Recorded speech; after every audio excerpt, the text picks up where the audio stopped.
Muslim ಮುಖಂಡರ ಜೊತೆ ದೋವಲ್ ಸಭೆ, ದೇಶದಲ್ಲಿ ಮುಸ್ಲಿಮರ ಪಾತ್ರ ವಿವರಿಸಿದ ಎನ್ಎಸ್ಎ.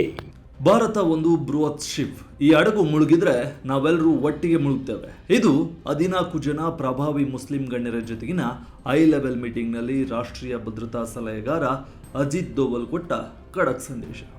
ವೀಕ್ಷಕರೇ, ಭಾರತದ ಆಂತರಿಕ ಭದ್ರತೆ, ಕೋಮು ಸೌಹಾರ್ದತೆ ಹಾಗೂ ರಾಷ್ಟ್ರೀಯ ಏಕತೆಯ ನಿಟ್ಟಿನಲ್ಲಿ ಇದೀಗ ಬಹುದೊಡ್ಡ ಬೆಳವಣಿಗೆಯೊಂದು ನಡೆದಿದೆ.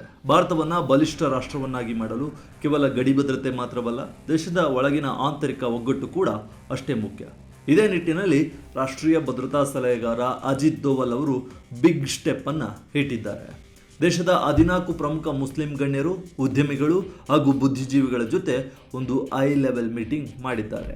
ಹಾಗಾದರೆ ಈ 14 ಜನ ಮುಸ್ಲಿಂ ಗಣ್ಯರು ಯಾರು? ದಿಢೀರ್ನೆ ಅಜಿತ್ ದೋವಲ್ ಅವರು ಇಂಥದ್ದೊಂದು ಮೀಟಿಂಗ್ ಕರೆದಿದ್ದಕ್ಕೆ ಮುಸ್ಲಿಂ ನಾಯಕರು ದೋವಲ್ ಮುಂದಿಟ್ಟ ಕಳವಳಗಳೇನು ಅಥವಾ ಕನ್ಸರ್ನ್ಗಳೇನು? ಅದಕ್ಕೆ ದೋವಲ್ ಕೊಟ್ಟ ಖಡಕ್ ಕೌಂಟರ್ ಹಾಗೂ ಒಂದೇ ಶಿಪ್ ಥಿಯರಿ ಏನು? ಈ ಸಭೆಯ ಹಿಂದಿನ ಅಸಲಿ ಸ್ಟ್ರಾಟಜಿ ಏನು ಅನ್ನೋದನ್ನು ಈ ವಿಡಿಯೋದಲ್ಲಿ ಡೀಟೇಲ್ ಆಗಿ ನೋಡೋಣ ಬನ್ನಿ.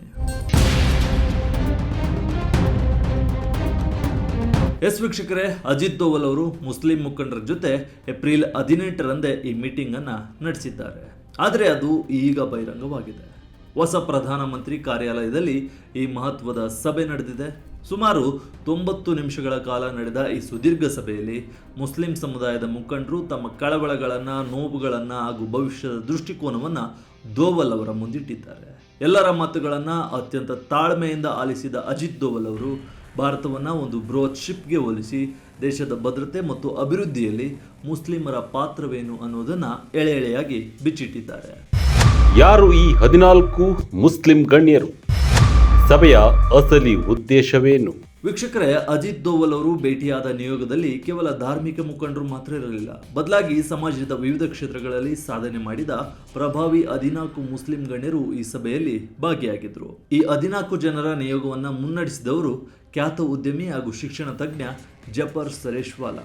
ಇವರ ಜೊತೆಗೆ ಕೆಪಿ ಗ್ರೂಪ್ಸ್ನ ಸಂಸ್ಥಾಪಕ ಮತ್ತು ಚೇರ್ಮನ್ ಫಾರೂಕ್ ಪಟೇಲ್, ಜರ್ಮನ್ ಸ್ಟೀಲ್ನ CMD ಇನಾಮುಲ್ಲಕ್ ಇರಾಕಿ, ಅದರ ಎಕ್ಸಿಕ್ಯೂಟಿವ್ ಡೈರೆಕ್ಟರ್ ಇಬ್ರಾರುಲ್ಲಕ್ ಇರಾಕಿ, ನೈಟನ್ ವಾಲ್ಸ್ನ CEO Junaid Sharif, GLS switch ಗೇರ್ನ ನಿರ್ದೇಶಕ ಜಫರ್ ಲಾರಿ ಅವರಂತಹ ಘಟಾನುಘಟಿ ಉದ್ಯಮಿಗಳು ಇದ್ದರು. ಇನ್ನುಳಿದಂತೆ ದಾವೂದಿ ಬೋಹ್ರಾ ಸಮುದಾಯದ ಮುಖಂಡ ಜಮಾತ್ ಅಲ್ತಾಫ್ ಸಾದಿಕೋಟ್, ಅಂಜುಮಾನ್ ಇಸ್ಲಾಂ ಅಧ್ಯಕ್ಷ ಜಹೀರ್ ಕಾಜಿ, ಸಮುದಾಯದ ಮುಖಂಡ ಆಜಿ ರೇಮಾ, ಭಾರತೀಯ ಹಜ್ ಸಮಿತಿಯ ಅಧ್ಯಕ್ಷೆ ಕೌಸರ್ ಜಹಾನ್, ಪರಿಸರ ಹೋರಾಟಗಾರ್ತಿ ಸಹೇರ್ ಬಾಮ್ನಾ, ಏಮ್ಸ್ ವೈದ್ಯೆ ಡಾಕ್ಟರ್ ನಿಶಾತ್ ಹುಸೇನ್, ಅಲಿಗರ್ ಮುಸ್ಲಿಂ ವಿಶ್ವವಿದ್ಯಾಲಯದ ಉಪಕುಲಪತಿ ಪ್ರೊಫೆಸರ್ ನೈಮಾ ಖಾತೂನ್ ಹಾಗೂ ಪತ್ರಕರ್ತೆ ಸಮೀನಾ ಶೇಖ್ ಅವರು ಕೂಡ ಈ ಮಹತ್ವದ ಸಭೆಯಲ್ಲಿ ಭಾಗವಹಿಸಿದರು. ಭಾರತವು ಜಾಗತಿಕ ಮಟ್ಟದಲ್ಲಿ ಭೌಗೋಳಿಕ ಮತ್ತು ಆರ್ಥಿಕವಾಗಿ ಬೆಳೀತಿರೋ ಈ ಸಂದರ್ಭದಲ್ಲಿ ಮುಸ್ಲಿಮರನ್ನು ಕೇವಲ ಒಂದು ದುರ್ಬಲ ಅಥವಾ ಸಮಸ್ಯಾತ್ಮಕ ಸಮುದಾಯವನ್ನಾಗಿ ನೋಡಬಾರ್ದು, ಬದಲಾಗಿ ದೇಶದ ಅಭಿವೃದ್ಧಿಯಲ್ಲಿ ಅವರನ್ನೂ ಪಾಲುದಾರರನ್ನಾಗಿ ಮಾಡಬೇಕು ಅನ್ನೋದೇ ಈ ಮೀಟಿಂಗ್ನ ಅಸಲಿ ಉದ್ದೇಶವಾಗಿತ್ತು.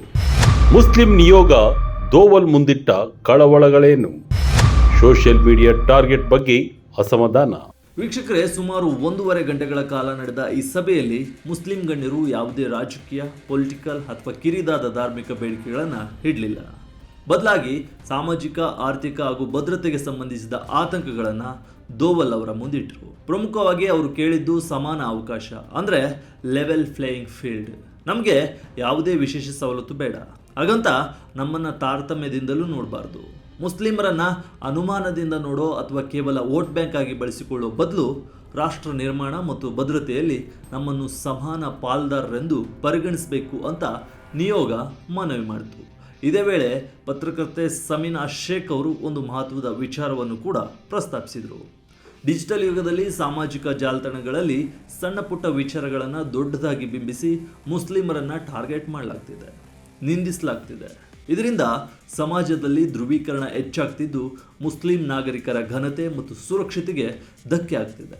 ಸರ್ಕಾರ ಇದನ್ನ ಹೇಗೆ ತಡೆಗಟ್ಟುತ್ತೆ ಅಂತ ಪ್ರಶ್ನಿಸಿದ್ರು, ಕ್ವಶನ್ ಮಾಡಿದ್ರು.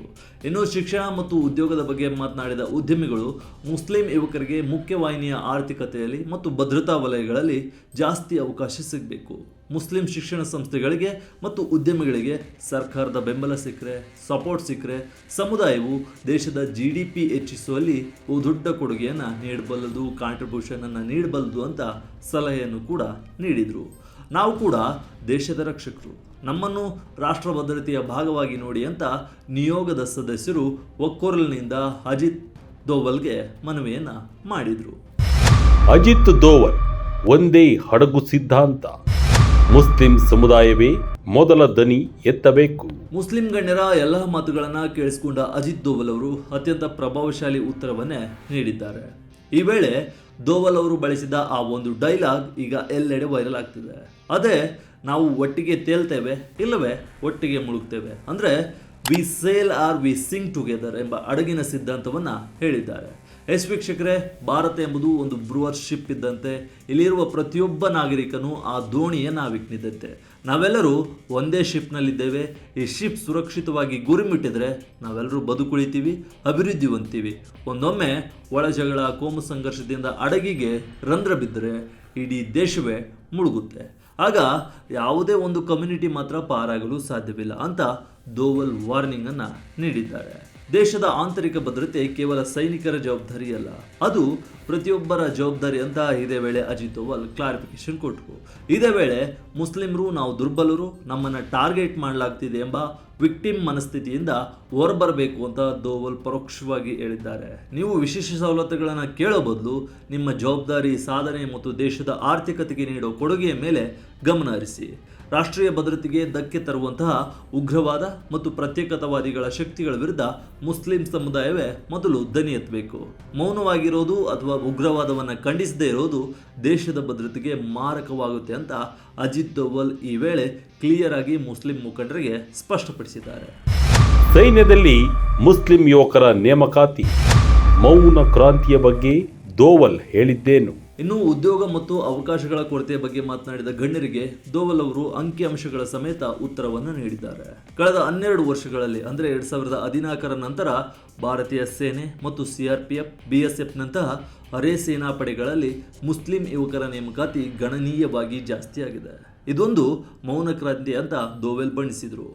ಮುಸ್ಲಿಂ ಯುವಕರು ನೇರವಾಗಿ ದೇಶದ ರಕ್ಷಣಾ ಪಡೆಗಳಿಗೆ ಸೇರ್ತಿರೋದು ವ್ಯವಸ್ಥೆಯ ಮೇಲಿನ ನಂಬಿಕೆಯನ್ನು ತೋರಿಸ್ತಿದೆ. ಸೈನ್ಯದಲ್ಲಿ ಮುಸ್ಲಿಮರು ದೇಶಕ್ಕಾಗಿ ಪ್ರಾಣ ತ್ಯಾಗ ಮಾಡ್ತಿದ್ದಾರೆ. ಹೀಗಿರುವಾಗ ಮುಸ್ಲಿಮರನ್ನ ಸಮಸ್ಯಾತ್ಮಕ ಸಮುದಾಯ ಅಂತ ಸರ್ಕಾರ ನೋಡ್ತಿಲ್ಲ. ದೇಶದ ಆಡಳಿತ ವ್ಯವಸ್ಥೆಗೆ ಎಲ್ಲರೂ ಸಮಾನರೇ. ಆದರೆ ಡಿಜಿಟಲ್ ಯುಗದಲ್ಲಿ ಯುವ ಜನತೆಯ ತಲೆ ಕೆಡಿಸುವ, ತಪ್ಪು ಮಾಹಿತಿ ಹರಡುವ ಮತ್ತು ಉಗ್ರವಾದದ ಕಡೆ ಸೆಳೆಯುವ ಶಕ್ತಿಗಳ ಬಗ್ಗೆ ಸಮುದಾಯದ ಮುಖಂಡರು ಎಚ್ಚರದಿಂದಿರಬೇಕು. ನೀವೇ ದೇಶದ ಮೊದಲ ರಕ್ಷಣಾ ಕೋಟೆ ಆಗಬೇಕು, ಅಂದರೆ ಫಸ್ಟ್ ಲೈನ್ ಆಫ್ ಡಿಫೆನ್ಸ್ ಅಂತ ದೋವಲ್ ಕರೆ ನೀಡಿದರು. ಪಶ್ಚಿಮ ಏಷ್ಯಾದಲ್ಲಿ ನಡೆಯುತ್ತಿರುವ ಯುದ್ಧಗಳು, ಗಡಿಯಲ್ಲಿರುವ ಉದ್ವಿಗ್ನತೆಗಳ ಈ ಸಂಕೀರ್ಣ ಭೌಗೋಳಿಕ ರಾಜಕೀಯ ಸನ್ನಿವೇಶದಲ್ಲಿ ಭಾರತ ತನ್ನ ಒಳಗಡೆ ಬಲಿಷ್ಠವಾಗಿರಬೇಕು ಅನ್ನೋದು ದೋವಲ್ ಅವರ ಭದ್ರತಾ ಥಿಯರಿಯಾಗಿದೆ.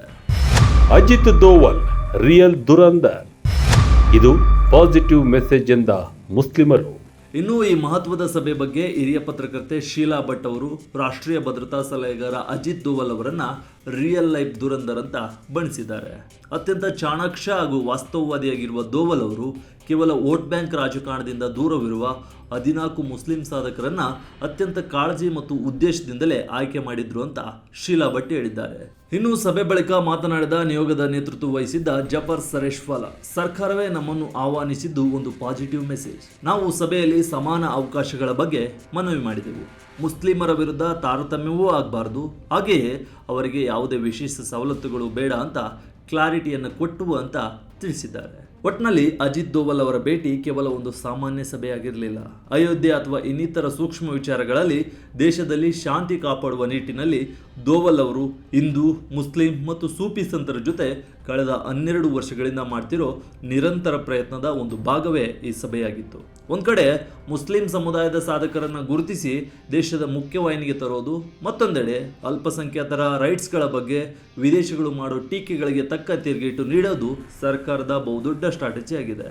ನೇಷನ್ ಫಸ್ಟ್ ಅಥವಾ ರಾಷ್ಟ್ರವೇ ಮೊದಲು ಎಂಬ ಮಂತ್ರದಡಿ ಮುಸ್ಲಿಂ ಸಮುದಾಯವನ್ನು ದೇಶದ ಅಭಿವೃದ್ಧಿ ಮತ್ತು ಭದ್ರತೆಯ ಪಾಲುದಾರರನ್ನಾಗಿ ಮಾಡೋ ದೋವಲ್ ಅವರ ಈ ಪ್ರಯತ್ನ ಭವಿಷ್ಯದಲ್ಲಿ ಎಷ್ಟರ ಮಟ್ಟಿಗೆ ಸಕ್ಸಸ್ ಆಗುತ್ತೆ ಎಂಬುದನ್ನು ಕಾದು ನೋಡಬೇಕಿದೆ.